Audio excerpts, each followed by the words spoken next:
The gift of why. How to find your purpose and live a peaceful, prosperous, and purposeful life. If anyone here would love to find their purpose, say, I do. I do. That's 4 of you. If anyone here truly would like to receive the gift of why tonight and to leave and live a peaceful life, say, I do. I do. If you want to live a prosperous life, say, Jay, show me how. It's the gift of why. What I've found over the last 38 years is that many of us grow up to believe that our why, our purpose, is to make money, is to feed our family, is to have a roof over our head, to enjoy life. Well, I found something over this journey, this secret sauce called the gift of why. And that why is what we should live for, and it's what will lead you to a peaceful, purposeful, and prosperous life. And I want to tell you how. I grew up in poverty to a single mom, 17 years old. I watched my mother sell drugs to give us the extras. I visited my stepfather in prison for several years, doing 13 years in prison for armed robbery and various charges. There were 6 of us in a 2-bedroom apartment. We grew up on welfare, on WIC, on food stamps, and we lived below the poverty line. So early on, I had this urge and this ambition to get money. And as I became a teenager, my environment showed me that money was gained the fastest on the street corner.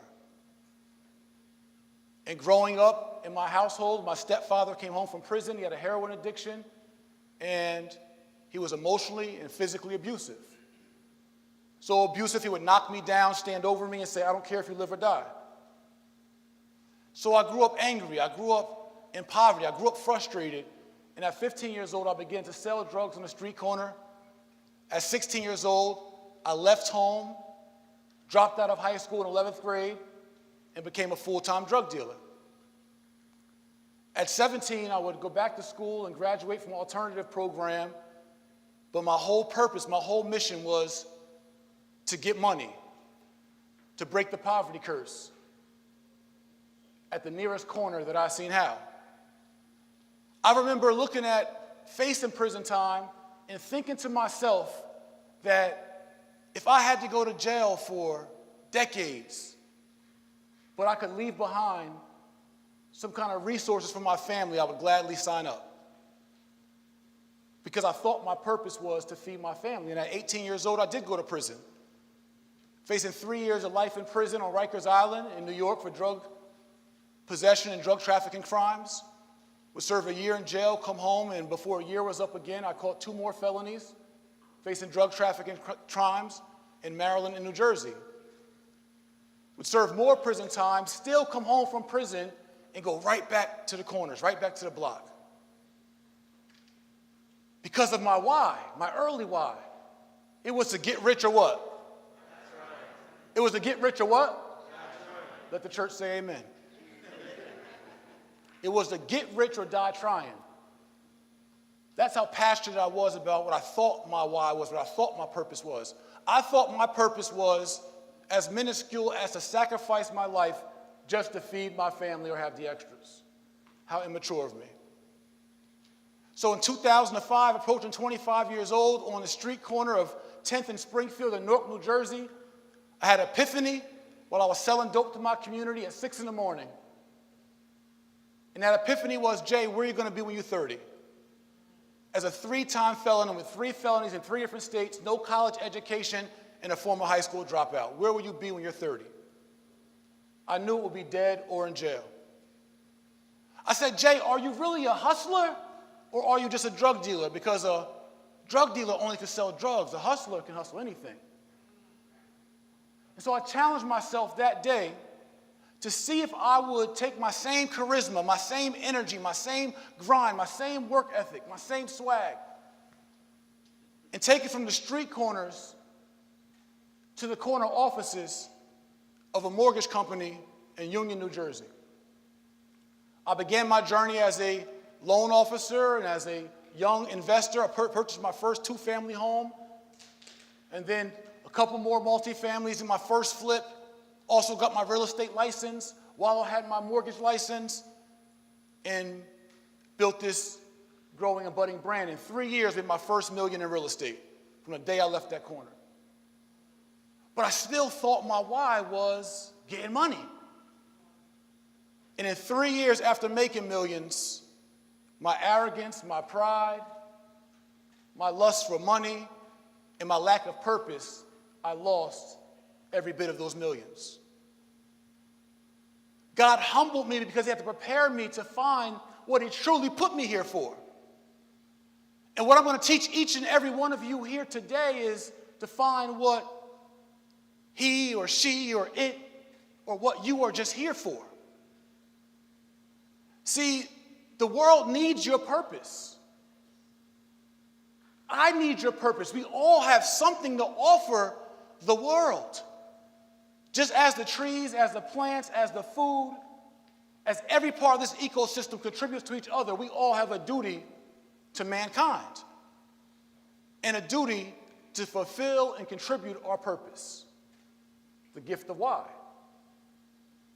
And so after being humbled, after having millions, I found myself, had to give my car back, had no car, no savings. I was depressed because I had screwed it all up. I actually gave up on entrepreneurship because I beat myself up and felt I wasn't worthy enough for any more chances. I made it out of the streets. I made it out of poverty. I made it out of Rikers Island, Bond 3 Upper, in the C-74 building. All the way to a successful young real estate developer, Mr. Real Estate, but had thrown it all away being financially irresponsible, arrogant, and too prideful. But that humbling period, then I began to think about my purpose. Everything in my whole life was centered around money, around getting rich or die trying, around feeding my family. But there was so much more in store for me, but I was blocking my own blessings because I wasn't aware of my why. And so I would find my why. February 10th of 2012, after doing some research on wealth, home ownership, and finding out the wealth gap, the wealth disparity, and how rich the top 10% and elite 1% were, and how the rest of us were left to fend for ourselves, it did something to me and resonated with me that I had experienced poverty, but then had also experienced success, and I knew the formula to get to success, to get to abundance, coming from extreme adversity. And so on February 10th of 2012, I did a program for a local high school in New Jersey, 450 kids, and I taught them about financial literacy, I taught them about my journey, and they all clung on to the message. I shed a tear that day, and I knew that this was a part of my purpose. And so we all want to find what our why is. Since then I've spoken to dozens of high schools. We've spoken to many, many street corners, holding free classes on wealth strategies, financial education, etc. And I thought my purpose was just to empower people economically, but then I found out that I had superpowers socially. It was a part of the Freddie Gray protest in Baltimore and out in Sterling and Baton Rouge, and contributed my talents and gifts to my community from a socio-political standpoint. But all that was just rounding out to my fullest why. See, my mini why was to feed my baby daughter, who was born when I was 18 years old in prison, who's now one of the top colleges in the country. That was my mini why. My medium why was to be a financial expert and contribute my translation of wealth strategies to underserved communities. But then I found out my big why, which is your big why.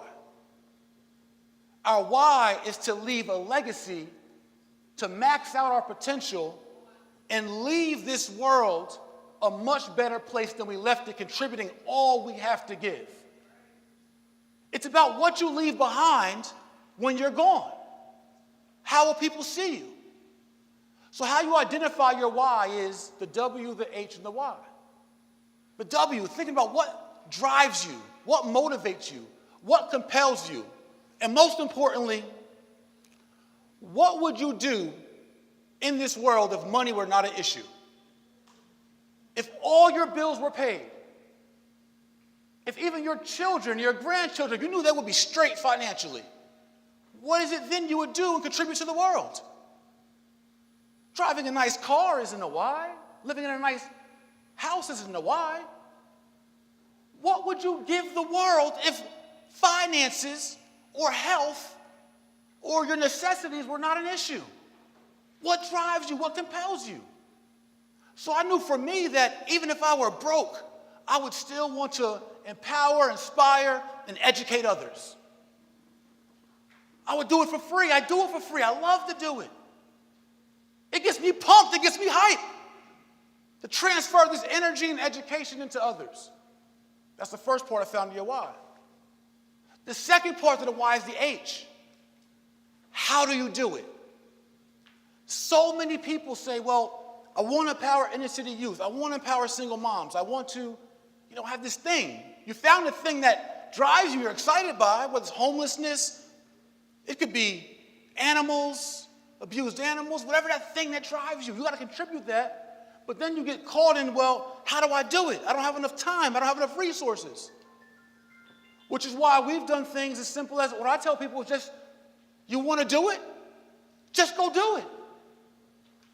Just go to a local high school and go speak. Free of charge, no booking fee, just go contribute. This is how you live a peaceful, purposeful, and prosperous life. Plant those seeds because it's the universal law. Don't worry about the money right now. The universe will take care of it. If you sow seeds of empowerment, you're going to get back what? Empowerment. What? You reap what you what? You reap what you what?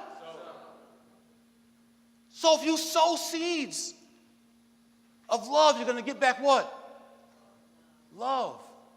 If you sow seeds of abundance, you're going to get back what? Abundance. So I went around the country doing free financial literacy tours in high schools. I went back to Rikers Island where I once was an inmate and taught inmate the real estate program for free. How I began to live a peaceful life and a purposeful life and a prosperous life is I simply served and I gave and contributed my purpose. Over 1,000 lectures on my YouTube channel, just giving. And so you have your W, what motivates you, what compels you, what you would do if money were not an issue. You have your H, how you do it. Just go do it. If you want to teach, go stand on a street corner, bring a flip chart out in any neighborhood, and start to teach and talk. What's stopping you? Go contribute. And then the why of our why. And that is, why are you doing it? You know what compels you. You now know how to do it. But why are you doing it? Dig deep into you and see what your motivations are. Your motivations can't be money. Your motivations can't be fame. Your motivations can't be self-elevation. But you do it to contribute, to give, and to sow. And this is the secret sauce to prosperity, to success, to peace, which I think is the most priceless thing of them all. We're so caught up in anxiety and over stresses and over bills and over life. But when you truly walk, you find your why and walk in your purpose, and you find that and embrace that why, not only will you have prosperity, but you will have peace. You'll have that peaceful swag. Your glow, your energy will be infectious. So what I want all of you to do today is to tap into your WHY. What would you do? You could decide it tonight. Find your purpose. It's an easy formula. If money was all good, what would I do with myself? How would I give to the world? What would I go accomplish? How would I leave a legacy? What would they say about me when I'm gone because of what I contributed, not because of what I drove? Not because of how good I looked, but because of what I gave. If you do that, and then H, how to do it, go do it. And stay rooted in why you're doing it. Why I do the work that I do, because I have a deep, deep love for people that have went through circumstances and adversity such as I, and to be able to give them not just hope, but a blueprint to be able to be their best selves, to find their why. And now because of my why empowering them, they now are empowering others and making the world a better place. And my legacy will live through them. This is the cycle of life. This is the secret sauce to how you live a peaceful, purposeful, prosperous life. Thank you.